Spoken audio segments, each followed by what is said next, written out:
ছাতা নিয়ে বেরাসনি কেন তোরা? এত রোদ্দুরের মধ্যে পাগল নাকি? এখনো বাড়ি যেতে হবে না রোদের মধ্যে, সেই বিকেলে বাড়ি যাবি খাওয়া দাওয়া করে।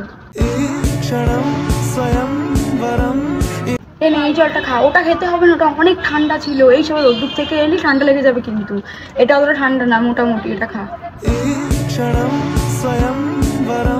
কি ক্লিপ লাগবে? এই ক্লিপটা কোথায় এরকম খুঁজে পাচ্ছি না, তুই এইটা নে। আরে নে না, আমি খুঁজছি না, ততক্ষণ এটা নিয়ে আটকা। আমার বাড়ি থেকে বেরিয়ে সিধা যে যার বাড়ি যাবে, ঠিক আছে? বাইরে যদি কেউ রাত অব্দি আড্ডা মেরেছে, আমাকে যদি কারোর মা ফোন করেছে যে এখন বাড়িতে কেন আসেনি, তাহলে দেখবি পরের দিন তোকে কি করবো। তুই আবার সিগারেট খাচ্ছিস? সিগারেটটা ফেল। একটু আগে একটা সিগারেট খেলি তো, তোকে যদি আমি আর সিগারেট খেতে দেখি, আমি ভিডিও করে কাকিমাকে সোজা পাঠিয়ে দেবো, ভিডিওটা মাথায় রাখবি। আমি কি বলছি, তোরা মাংস দিয়ে ভাত খাবি তো? ঠিক আছে, তাহলে আমি মাংসটা কি রান্না করি? হ্যাঁ না, দেরি হয়ে যাবে না হলে, তোরা বস।